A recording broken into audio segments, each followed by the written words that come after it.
JK Masjid, para jemaah, pimpinan masyarakat, para guru, saya diminta untuk ganti isi slot pada malam ini, insyaAllah. Izinkan saya untuk berkongsi sedikit tentang sebenarnya saya nak buat penambahan kepada tajuk khutbah kita pagi pada solat Jumaat tadi. Khutbah Jumaat kita. Apa tajuk khutbah Jumaat ni? Ingat tak? Apa nama?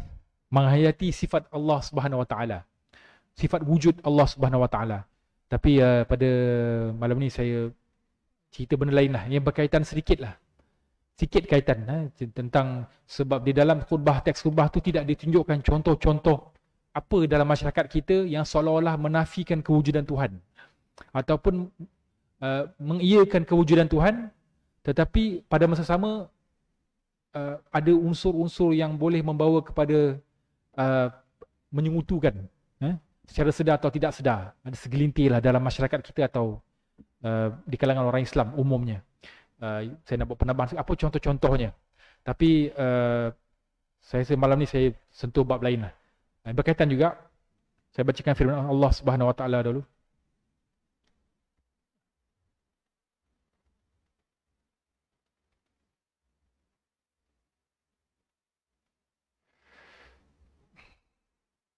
A'udzu billahi minasy syaithanir rajim. Ala lillahi dinul khalis والذين اتخذوا من دونه أولياء ما نعبدهم إلا ليقربونا إلى الله زلفى إن الله يحكم بينهم فيما هم فيه يختلفون إن الله لا يهدي من هو كاذب كفار. Sadaqallahul Azim. Surah Zumar ayat 3. Ayat ni berkaitan dengan dakwaan orang-orang bukan Islam yang mereka menyembah Allah, mereka menyembah Tuhan, tetapi mereka menggunakan perantara. Perantara, ada perantara di antara Allah dengan mereka. Jadi Quran Allah turunkan ayat ni untuk beritahu sifat mereka itu, sikap cara ibadah mereka yang ditolak. Mafhumnya ialah, ingatlah semua, a'udzubillahi minasyaitonirrajim, ingatlah semua, milik Allah mutlak agama yang tulus, dinul khalis, dan orang-orang yang mengambil selain daripada Allah pelindung dan penolong wali-wali, orang-orang yang mengambil perantara, wali-wali pelindung selain daripada Allah, ataupun dia sembah Allah tapi di tengah-tengah antara dia dengan Allah tu dia letak perantara. Kami tidak menyembah, mereka dakwa, kami tidak menyembah atau memuja sembahan tu yang mereka letak sebagai perantara, melainkan supaya mereka mendampingkan kami kepada Allah sehampir-hampirnya. Sesungguhnya Allah akan menghukum di antara mereka tentang apa yang mereka berselisih padanya. Sesungguhnya Allah tidak memberi hidayah petunjuk kepada orang-orang yang tetap berdosa lagi sentiasa kufur dengan melakukan syirik. Benar kata-kata Allah yang Maha Agung. Baik, secara ringkasnya, kalau nak disimpulkan, saya bagi kesimpulan dulu sebelum je, supaya kita dapat idea. Kisah ni tentang orang-orang yang sembah Allah. Macam kita sembah Allah, kita sembah Allah direct, kita minta pada Allah direct. Tapi ada di sebahagian sudut di dalam masyarakat kita ni, adanya segelintir manusia yang mereka kelihatan nampak sembah Allah. Mereka ni bukan orang biasa, orang-orang yang orang awam. Tak, mereka ni orang agama. Saya kena sebut secara terang. Kan, tak setuju lah. Orang agama, atau orang yang perwatakan agama. Tapi mereka ada meminta kepada Allah, sembah Allah melalui satu wasilah, perantara. Mereka orang Islam, macam kita. Tapi mereka ada minta perantara antara mereka dengan Allah. Kita minta direct dengan Allah. Apa ayatnya? Dalil senang je. Al-Fatihah kita baca selalu kan. Iyyaka na'budu wa iyyaka nasta'in. Kan, kepadamu lah kami mohon pertolongan. Kepadamu lah kami menyembah. Sembah Allah kepadamu saja. Dan kepadamu lah kami mohon pertolongan. Nasta'in. Kan? Ayat tu kalau baca terjemahan, baca tafsir dia, maksudnya kita sembah Allah direct.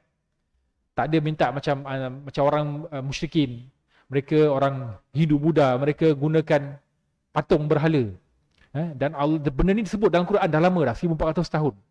Mereka ni ibadah, orang jahiliah ni, mereka sembah Allah. Mereka mengaku Allah tu Tuhan. Tapi mereka ada letak satu di tengah-tengah antara mereka dengan Allah. Baik. Dan malang sungguh ada di kalangan sebahagian orang Islam kita ada cara ibadah macam ni. Okey. Baik. Nanti saya akan bawakan pandangan daripada mazhab Imam Syafi'i. Mazhab Syafi'i. Baik. Tuan-tuan mungkin pernah dengar ada sebahagian golongan yang menjadi polemik di kalangan orang yang biasa berkecimpung dalam bidang akademik lah, bidang akidah, bidang pendidikan Islam. Adanya sebahagian orang yang pergi ke kubur, orang Islam yang pergi ke kubur. Kubur-kubur tu bukan kubur biasa-biasa, kubur orang yang dipercayai wali. Kubur-kubur orang yang dipercayai orang-orang soleh yang telah meninggal. Orang soleh, orang mulia, wali kan. Dan sebagian orang kita bila kita pergi kubur, tak kira lah kubur tu keluarga kita yang biasa ke, kubur orang mulia wali ke, kubur mufti ke, kubur sultan ke, tak kira siapa saja. Apa kita buat? Kita bagi salam. Assalamualaikum ahli diyar minal mu'minin muslimin. Inna insyaallah bikum lahiqun. Kan? Assalamualaikum wahai ahli diyar, ahli tempat pemakaman. Kan? Kami daripada kalangan muslim dan mukminin. Sesungguhnya kami akan menyertai kamu, insyaAllah. Kan? Dan kami memohon kepada Allah untuk kamu afiah. Itu kita doa. Kemudian kita pergi ke kubur tu, kita buatlah, kita bacakan doa. Kalau nak perlu bersihkan kubur, kita bersihkan kubur, sebagainya. Itu adab bila pergi ke kubur. Baik. Tapi ada setengah orang dia lajak sikit. Ada setengah golongan ni dia lajak. Dia pergi kubur, dia duduk situ, dia minta. Kita boleh minta, di kubur kita boleh minta, tapi minta pada Allah. Ya Allah, kurniakanlah keampunan dan kerahmatan. Kan? Apa sajalah. Doa bahasa Melayu pun boleh. Ya Allah, mudahkanlah urusan yang tertangguh pada si mati ni. Pada mak ayah aku ni yang tertangguh, mungkin tak settle lagi. Tolonglah bagi kami kekuatan untuk uruskan. Minta pada Allah, tolonglah bagi kami kekuatan, hidayah untuk kami uruskan apa yang tertangguh. Mohon maaf untuk ibu bapa kita ataupun guru kita, siapa sajalah. Tapi ada orang lain. Ada setengah orang ni, dia minta macam ni. Wahai Tok Syekh penghuni kubur ni. Dia minta itu. Dipanggil seru orang dalam kubur tu. Wahai Tuan Guru, yang dihormatilah, yang sangat dihormati ataupun dia yang dipercayai, mempunyai karamah. Wahai Tuan Wali, ataupun yang orang soleh berada dalam kubur ni. Wahai Tok Syekh, Tok Guru, gunakanlah kepada kami, mudahkanlah urusan kami, contohnya. Dia minta ke situ. Kan? Ada macam ni. Ada orang macam ni. Dan bila kalau kita tanya mereka, kenapa minta kat orang dalam kubur? Kan? Logiknya, orang dalam kubur, dia pun tak boleh bantu diri dia dah. Orang dalam kubur, kan? Islam ni jenis masuk akal, agama yang masuk akal. Kan? Paling mudah. Orang dalam kubur tu pun tak boleh selamatkan diri dia, melainkan amalan dia sahaja. Kan? Kenapa kita di luar hidup ni, kita nak minta kat dia? Kan? Dia memang ada orang macam tu. Kan? Wahai Tok Wali, bantulah aku, anak aku sakit. Bantulah projek aku tak menjadi, tolonglah. Okay. Jadi, kalau tanya mereka ni, jawapan mereka ni Allah dah sebut 1400 tahun dahulu. Kan? Saya ringkaskanlah ayat daripada surah Zumar ayat 3 tadi. Orang jahiliah kata, kami bukan sembah patung berhala tu. Kami sembah Allah. Tapi patung berhala ni nak mendekatkan kami dengan Allah Ta'ala. Nampak? Dia ada perantara antara Allah tu. Sedangkan Allah kata, Allah tu lebih dekat dengan kamu daripada urat. Kan? Daripada urat. Ada ayat Quran. Kan? Min hablil warid. Daripada urat ni. Allah lebih dekat. Maksudnya Allah lebih dekat. Bukan Allah duduk kat sini. Maksudnya Allah tu dekat dengan kita. Allah dengar permintaan. Kan? Walillahi asmaul husna fad'uhu bi fad'u rabbakum wastajib lahum. Okey. Aku maqal. Jadi kalau kita tanya mereka ni, dan memang banyak ada sebahagian jabatan mufti tanya mereka, ustaz-ustaz, asatizah ilmuwan tanya mereka ni, kenapa minta dekat Tok Wali tu? Kan? Minta kepada Allah macam kita, kan? Minta kepada Allah, ya Allah, kan? Kita biasa doa, ya Allah, Allahumma, ya Allah, Rabbana, ya Rabbi. Betul tu. Kita buat macam tu. Tapi ada sebahagian orang ni dia macam tu. Jadi kalau kita tanya mereka, kenapa minta kat orang yang dipercayai wali tu? Kalau wali, ya pada dia wali, kita tak tahu mana. Kadang kita bukan boleh pasti wali tak wali kan. Pada mereka percaya begitu. Jadi mereka akan kata apa? Kita bukan sembah yang dalam tu. Dia makan kata yang tu. Kita bukan sembah dalam kubur tu. Kita bukan minta kat dia. Kita minta kat Allah. Tapi sebab mereka ni mereka ni wali. Contohlah kalau dia wali, dikatakan wali lah. Mereka ni wali, kedudukan mereka dengan Allah lebih dekat. Jadi kita ni orang biasa je. Kan? Tak layak. Dia guna perkataan ni. Tak layak untuk kita minta terus kepada Allah Ta'ala. Kita kena guna khidmat wali. Untuk minta kepada Allah Ta'ala. Benda ni berlaku dalam masyarakat. Dan bukan orang biasa tuan-tuan. Bukan orang macam orang awam yang tak erti, tak mengaji ni. Orang-orang yang ada belajar agama ni pun ada buat terlibat dengan benda-benda macam ni. Baik. Sangat sedih. Ini dipanggil dalam Quran, dalam Islam ada dipanggil, saya pernah sebut tawassul. Kan, tuan-tuan tahu tawassul. Satu lagi istighathah. Istighathah. Okey, saya uraikan. Tawassul maksud tawassul, menyampaikan wasalah. Sebagai wasilah menyampaikan. Apa contoh tawassul? Contohnya saya cakap daripada nas-nas yang sahih, ada dua cara. Kan, kita nak minta doa. Ni kita minta sangat ni. Kita betul-betul minta. Ya Allah, kita minta dengan apa? Dengan nama-nama Allah. Kita sebut nama-nama Allah. Satu lagi kita sebut amalan kebaikan kita. Amalan yang kita buat benda baik. Ini dibolehkan. Contoh kita minta, ya Allah, anak aku sakit ni. Dengan keberkatan, jika adalah pahala keberkatan daripada aku puasa sunat semalam. Kan, tolonglah sembuh anak aku sakit. Kan, atau apa sajalah benda baik. Semalam ya Allah, aku tolong, kita tengah tak ada duit ni kan, tengah susah ni. Aku ni susah ya Allah, kan. Semalam aku dah tolong seorang makcik ni kan, tolong dia lintas jalan. Apa saja, walaupun benda simple. Kalau ada keberkatan di sisi engkau, ada kebaikan pada sisi engkau, apa yang aku buat semalam, tolonglah kabulkan permintaan aku. Ini tawassul. Ataupun kita minta dengan nama Allah. Ya Allah, dengan nama Allah, dengan nama engkau yang maha mulia, yang maha agung, yang maha besar, yang maha suci. Ya Razzaq, ya sebut, kalau boleh sebut bahasa Arab lah. Ya Razzaq, ya Wahhab, ya Ghafurur Rahim. Sebut nama Allah. Tolonglah kurniakan aku sekian. Berdoakan yang baik. Ini tawassul. Ini dibolehkan. Tawassul ni. Okay. Satu lagi konsep ialah istighathah. Istighathah ni daripada perkataan ghaus. Ghaus ni maksud pertolongan. Istighathah, minta pertolongan. Minta tolong, istighathah. Okay. Ulama bahas panjang. Ulama khilaf. Istighathah. Astaghatha yastaghithu. Istighathah ni maksud apa? Istighathah ni kita minta pada orang tu. Kita minta pada orang. Kalau tawassul, kita minta pada Allah, tapi kita minta macam syafaat, recommendation daripada amalan kita, daripada nama-nama Allah. Itu boleh. Itu memang ada dalam nas, dibolehkan. Tapi istighathah ni kita minta dengan orang. Ataupun istighathah dengan Allah Ta'ala. Tak apa. Istighathah minta pertolongan dengan Allah Ta'ala. Kan?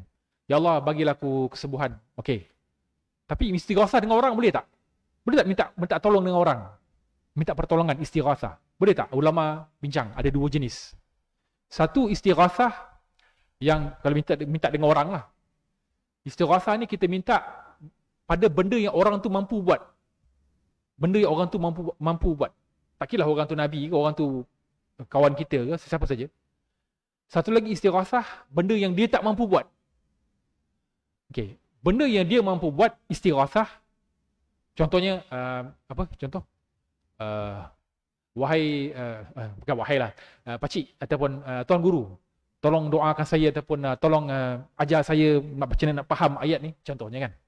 Ataupun, Mat, tolong bantu aku. Itu istighathah. Bantu aku buat ni, aku tak boleh nak repair benda ni. Contohnya, handphone aku rosak.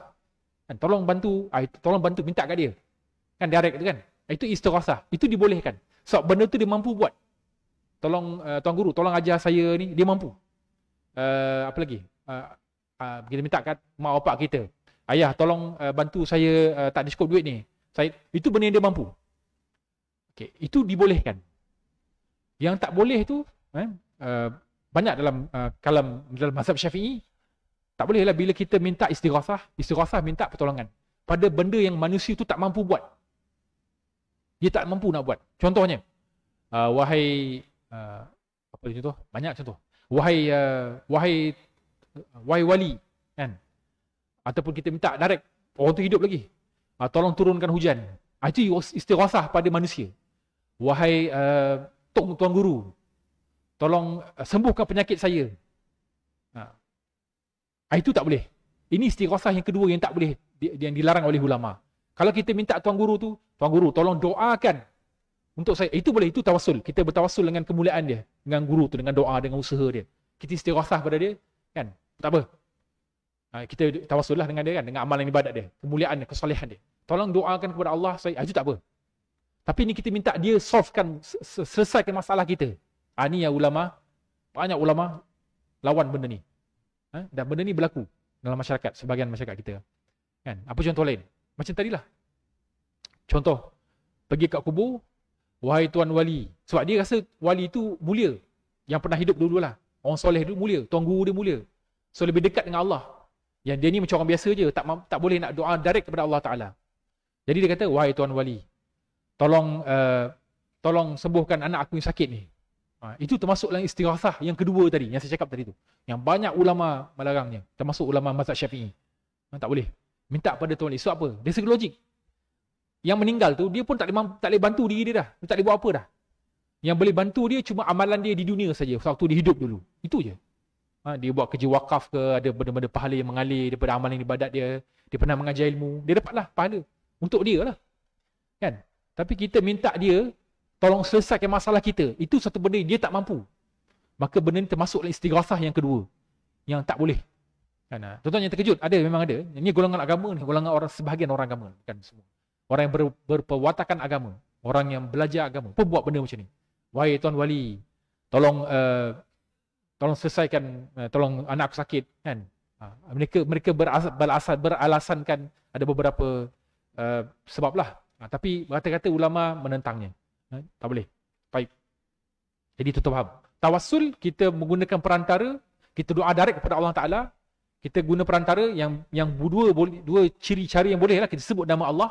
Ya Razzaq, Ya Wahhab, Ya Ghafur. Kan? Tolonglah kurniakan aku. Ataupun, Ya Allah, kalau aku ada buat baik semalam, ya semalam aku ada buat solat sunat dua rakaat. Dan aku ada baca Quran satu muka. Itu usaha aku lah. Kalau itu ada kebaikan, tolong kabulkan permintaan aku. Kan? Kita minta pada Allah dengan menggunakan pelinci. Tawassul lah. Tak apa, itu boleh. Tapi minta kepada orang, bila minta ke orang, ada dua. Kan? Saya ulang balik. Minta ke orang, benda dia mampu. Tuan guru, tolong ajar saya sampai saya boleh faham. InsyaAllah, boleh. Boleh. Tapi kalau tuan guru atau tuan wali, tolong hilangkan penyakit saya ni. Tak boleh lah, kita kena pergi berubat. Kan? Tolong buat supaya isteri saya tak bergaduh dengan saya. Kan? Itu tak boleh lah. Kan kau kena settle lah masalah kau. Kan? Tapi kalau minta dia doa, tuan guru tolong doakan, saya ada masalah rumah tangga ni. Anak saya sakit. Itu tak apa. Boleh. Jangan minta direct terus. Okey? Baik. Istighasah. Itu istighasah. Yang banyak orang kita keliru. Dan sampaikan ada, tu saya cakap. Ada sebagian orang yang berperwatakan agama, dia minta ke kubur. Wahai tuan wali, wahai apa lagi. Kan? Allah dah sebut dah. Orang kafir tu, tuan-tuan tu, orang Hindu Buddha kan. Dia orang tu, kan dia orang yang buat patung besar tu, patung besar ke kecil tu. Yang pahat patung tu kan.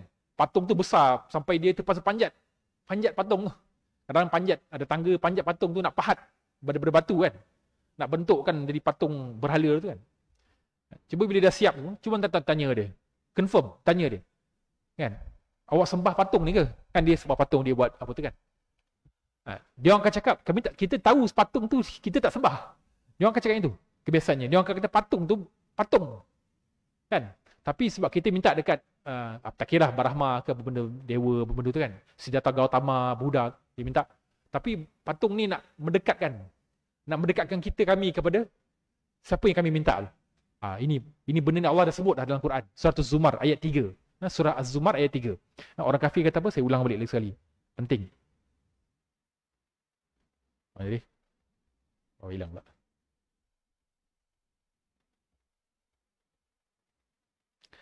Saya baca terjemahan je. Kami tidak menyembah atau memujanya, melainkan supaya mereka mendampingkan kami. Mereka ni berhala-berhala lah. Ataupun ausan. Berhala asnam. Ataupun ausan. Ausan ni tempat-tempat mulia. Tempat-tempat mulia, tempat-tempat karamah. Dikatakan karamah. Tempat-tempat mulia ausan. Supaya mereka mendampingkan kami kepada Allah sehampir-hampirnya. Kalau tanya dia kenapa sembah berhala, dia takkan kata, dia tahu berhala tu dia yang buat, dia yang pahat berhala tu.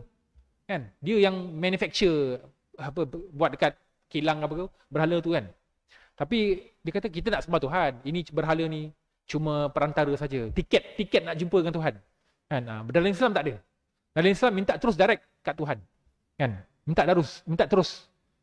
Tak ada perantara. Kecuali kita nak minta orang tu tolong doakan, tu boleh. Itu perantara tawassul yang dibolehkan. Okey, baik.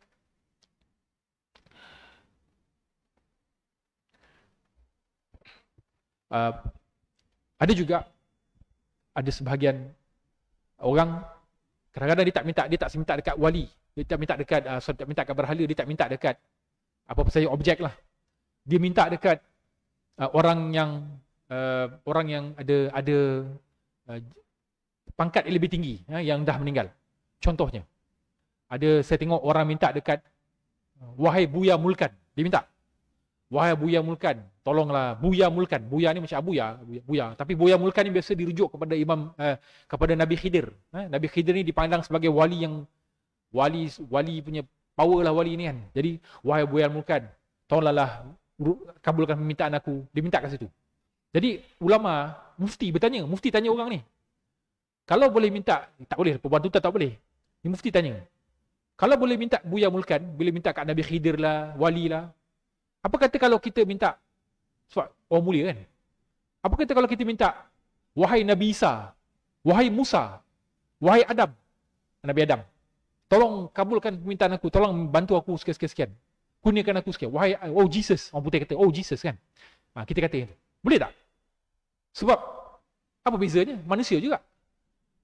Yang dikatakan wali, dikatakan tok guru tu, tok guru wali je. Ini Nabi, lagi tinggi darjat, lagi hebat. Nabi lagi manusia paling tinggi darjat dia. Boleh tak kalau kita kata, ni mufti tanya, mufti menempelak golongan ni. Mufti, dia macam sindir dan menempelak. Boleh tak kalau kau boleh minta kat wali? Boleh tak kalau kita minta kat Nabi Isa? Oh Jesus, please help me. Kan? Oh Moses, please help me. Kan? Tak kira Nabi apa pun. Kan? Jadi golongan ni kata, mana boleh, itu macam Kristian. Kristian minta kat Jesus. Jesus tu Nabi Isa. Dia kata, mufti tu kata, tak. Kita bukan minta kita sembah dia. Bukan kita sembah Jesus macam Kristian sembah tu.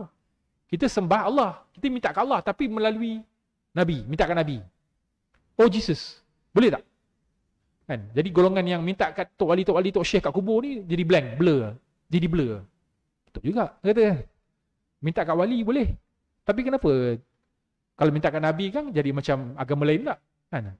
Jadi mereka sendiri pun tak, nak kata macam mana? Mereka sendiri pun tak pasti. Sebab minta pada orang ni, terutamanya orang yang dah meninggal, dia dah buat apa? Yang meninggal tak ada buat apa pun. Kan?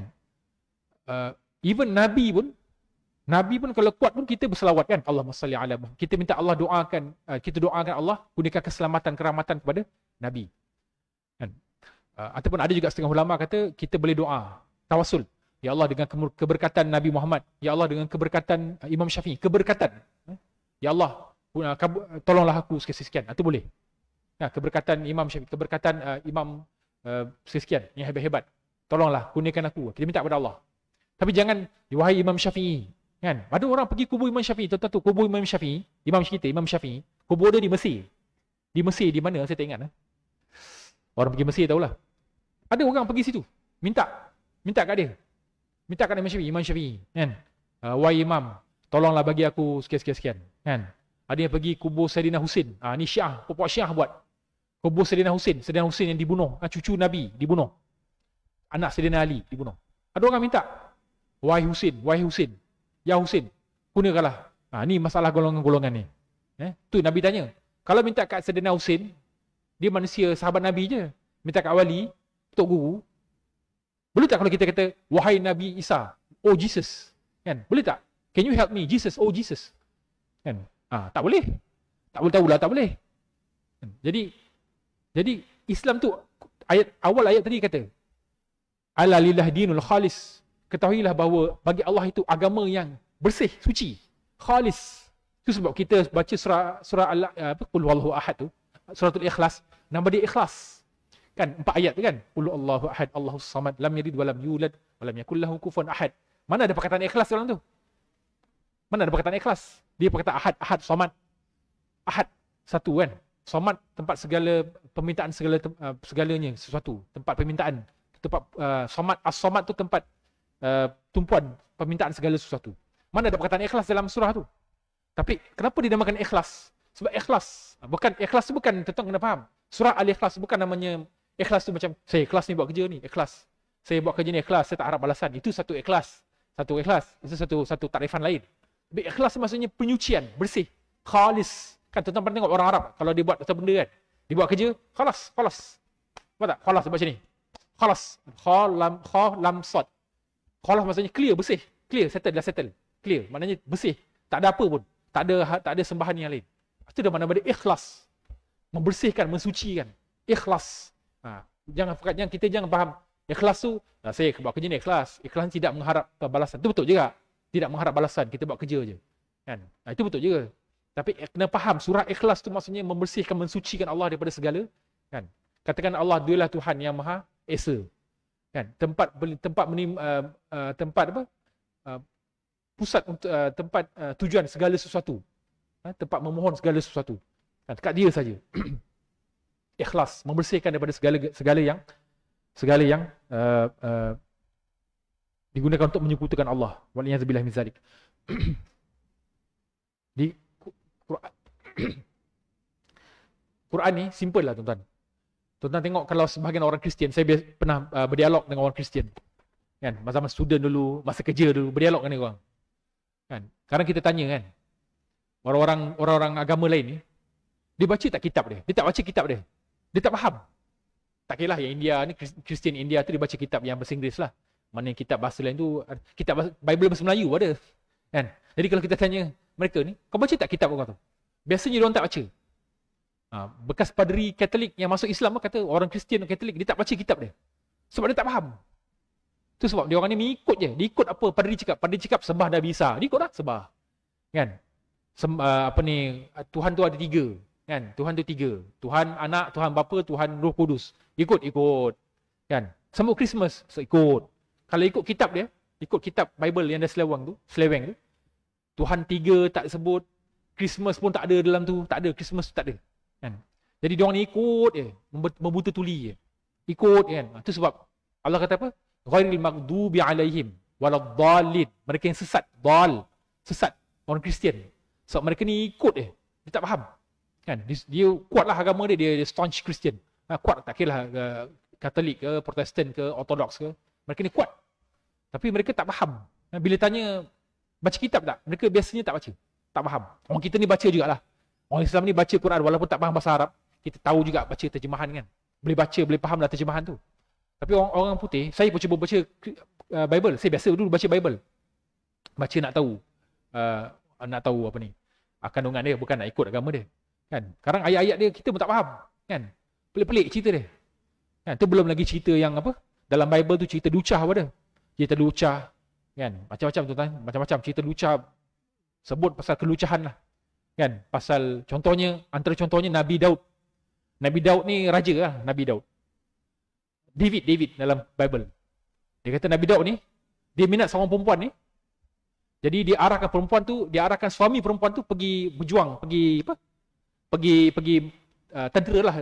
Suami perempuan tu dia minat cantik perempuan ni. Nabi Daud pergi ngendap perempuan. Ini dalam Bible. Jadi dia suka perempuan ni, dia arahkan suami perempuan tu pergi masuk perang, pergi berperang. Lepas tu Nabi Daud pergi ambil perempuan tu. Ini ada ajaran dalam Bible. Dalam Bible. Itu lucah-lucah semua dia. Sebut alat kemaluan perempuan semua ada dalam tu. Ada. Nak kata tu saya kata, kalau tanya orang bukan Kristian, dia pun kata, iya ke? Dia pun tak tahu. Dia orang pun tak tahu. Dia orang tak mengaji kitab. Tak tahu. Kalau tengok Dr. Zakir Naik, dia tahulah Zakir Naik. Kan? Dr. Zakir Naik, Dr. Ahmad Didat, dia orang semua tahulah. Okey. Apa nama ni? Jadi, dia orang tak baca kitab. Dalam kitab dia orang tu, Christmas pun tak ada. Christmas nanti dalam lagi 2 bulan ni kan, hujung 2 bulan. Ni apa? 2 bulan lagi. Hampir 2 bulan lagi. Dia akan sebut. Kan? Dia kalau tanya dia Christmas, tuan-tuan, saya kongsi sikit lah. Perbandingan agama lah. Saya suka perbandingan agama. Dalam Christmas, kalau tengok orang bukan Islam kan, Kristian sebut Christmas, ada apa? Pokok pine salji kan. Tuan-tuan, salji tu orang luar negara tu boleh lah juga. Kita kat Malaysia ni panas mana ada salji kan. Okey, itu satu. Lepas tu dalam Bible tu, mengikut ajaran dia orang, ibu Nabi Isa, Maryam ketika muda menjadi biarawati tu, dia pergi membawa kambing, bawa dia penggembala kan, dia bawa kambing pergi ke padang ragut makan pada malam sekian-sekian tu lah, malam dikatakan 25 Disember, pergi padang ragut. Masa tu musim panas, musim daun-daun tengah ni, mana ada salji waktu tu kan. Tapi dia orang sambut Christmas. Cuba tanya orang kawan-kawan kita, tapi tanya tu baik lah, jangan pergi tanya cabar dia, nanti dia marah pula kan. Tanya tu ada adab dia, tanya dia kan, kenapa sambut Christmas kan. Dalam Bible sini sebut kan, ibu Maryam bawa kambing gembalaan dia pergi ke tanah lapang, ragut. Musim sejuk salji, mana ada boleh binatang pergi kat padang ragut. Siapa pergi duduk negara ada salji dia tahulah kan. Mana musim salji tutup kan, binatang hibernasi, mana boleh makan grazing dekat ni. Tapi dalam Bible sebut macam tu. Tapi dia sebut, tengok orang Kristian hari ni kan, dia jadi budaya dah, dia sambut dia tak tahu, tak faham kan. Okey, baik. Sama juga kita takut orang Islam kita jadi sampai amalan dia, sampai dia amal ni, dia beramal ni dia tak faham kan. Tu sampai jadi kan, wahai tuan wali, wahai tuan orang soleh dalam kubur ni, wahai tok syekh sekian-sekian, tolonglah sembuhkan aku, tolong sembuhkan anak aku kan. Ini tak boleh, ini istighathah yang dilarang, tak boleh, dia tak faham kan. Kalau tanya dia, kenapa kau sembah ke? Tak sembah, kita tak sembah orang wali ni, kita sembah Allah, tapi kita minta dia sebab dia mulia. Dalam Islam tak ada macam ni. Dia nak minta direct ke Allah. Even pesalah orang buat jahat, dia pernah membunuh, dia pernah berzina, dia pernah makan riba, makan judi, minum arak, segala macam. Kalau dia nak bertaubat, tuan-tuan ingat dia nak bertaubat macam mana? Dia kena pergi kubur wali. Tak payah, dia minta taubat kepada Allah Ta'ala, terus direct dengan Allah Ta'ala. Islam ni mudah, simple. Ala lillah dinul khalis. Ketahuilah bahawa bagi Allah ini agama yang khalis, bersih, suci, simple, senang kan. Tu sebab biasalah saya tengok kawan-kawan saya dulu kan, dia Kristian, dia kuat, setiap minggu pergi gereja kan. Kami duduk asrama satu bilik, dia pergi gereja, macam orang pergi 3 hari, 2 hari, 5 hari, 2 minggu lah, macam itulah kan. Jadi dia Kristian ni, dia pergi gereja kan. Saya tanya dia kan, kerana dia jawab pun, dia jawab ikut apa dia faham lah. Dia tak faham. Jadi kita nak jadi orang Islam yang faham. Tadi khutbah Jumaat tadi bagus kan, tentang wujudnya Allah. Itu satu topik yang kita, sebab hari ni ada orang fikir Allah tu wujud, betul. Allah tu wujud, Maha Esa. Tapi Allah tu ada dalam sifat Allah tu ada pada makhluk-makhluk dia. Orang putih kata the essence of God. Kan? The essence of God. Zat Allah tu ada dalam matahari, ada dalam cahaya ni, ada dalam ni, orang ni ada sifat-sifat Tuhan. Ini satu benda yang satu sangat-sangat bercanggah dengan akidah Islam, tapi tak disebutkan dalam khutbah tadi. Tu saya nak kongsikan ni, tapi mungkin lain kali lah. Okay, sikit. Alright. Jadi, saya bacakan kalam daripada Imam Syafi'i. Termasuk kan, saya baca tulisan Imam Syafi'i. Dia kata, kalau ada orang sembelih, dia sembelih, niat baik, dia nak berkorban, sembelih. Aku sembelih ni untuk apa? Aku sembelih ni dengan nama Kaabah, atau aku sembelih ni dengan nama Nabi Muhammad, untuk mendekatkan aku dengan ni, pun tak boleh. Dalam kitab Imam Syafi'i dan kitab mazhab Syafi'i kata, sembelihan tu tak boleh dimakan. Tak sah sembelihan tu, tak boleh dimakan. Kan? Itu orang kita faham lah, tuan-tuan tahu. Itu tuan-tuan pun tahu. Kan, nak sembelih tu bismillah, sebut nama Allah. Niat tu ikhlas. Tapi ada, kalau ada video boleh tunjuk, tapi tak tunjuk. Ada orang minta macam tu. Ada orang dia tawaf kubur. Kan, ada satu di sebuah negara tu lah, banyak negara, tapi ada antara negara tu, dia orang puja kubur Nabi Hud, dikatakan dipercayai kubur Nabi Hud. Nabi Hud yang lama tu, berapa ribu tahun dulu, dipercayai kononnya Nabi Hud meninggal kat situ. Ada kubur dia, panjang kubur dia. Jadi dia orang ni, orang agama ni bukan orang biasa yang kutu-kutu orang biasa, tak, orang agama. Dikumpul situ, dia macam haji tu, tiap-tiap tahun ada event dia. Penuh, macam kita haji kan, penuh ramai berarak, ada berarak perarakan semua kan. Ini sama tak? Dekat kubur Nabi Hud, dipercayai kubur Nabi Hud. Kan, berdoa kat situ, menyanyi kasidah kat situ. Kan, dia percayai. Kenapa dia kata kubur Nabi Hud? Bukan kita tahu pun Nabi Hud ada kat situ, mana tahu. Zaman dulu mana ada kamera, mana ada tulis ini kubur Nabi, mana tahu. Tapi sebab mereka claim, ada seorang tok guru kata dia pernah mimpi Nabi Hud bagi tahu tu kubur dia.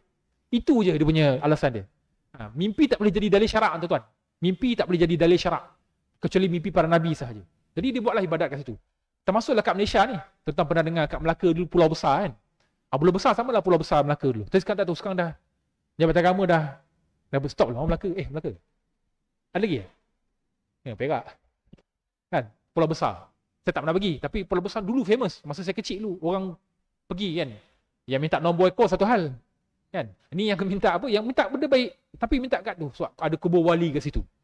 Benda tu. Saya rasa sekarang ni Jabatan Agama dah eradicate dah ni dah. Tapi biasalah manusia ni kan. Bila dah pihak berkuasa datang ni, datang balik. Buat benda yang sama kan. Samalah macam tu. Minta pada kubur wali. Kubur, minta pada orang dalam kubur tu. Sedangkan dia sendiri pun tak mampu nak tolong diri dia. Melainkan amalan dia sahaja. Baik. Jadi dengan perkongsian yang bersahaja, Ustaz tak ada ni, saya diminta untuk ganti. Mudah-mudahan memberi sedikit kesedaran kepada kita.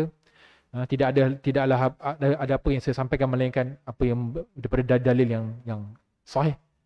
Mudah-mudahan memberi pengajaran dan memberi sebagai pedoman buat kita lah, agar kita tidak salah minta. Subhanakallahumma bihamdika asyhadu an la ilaha illa anta astaghfiruka wa atubu ilaik.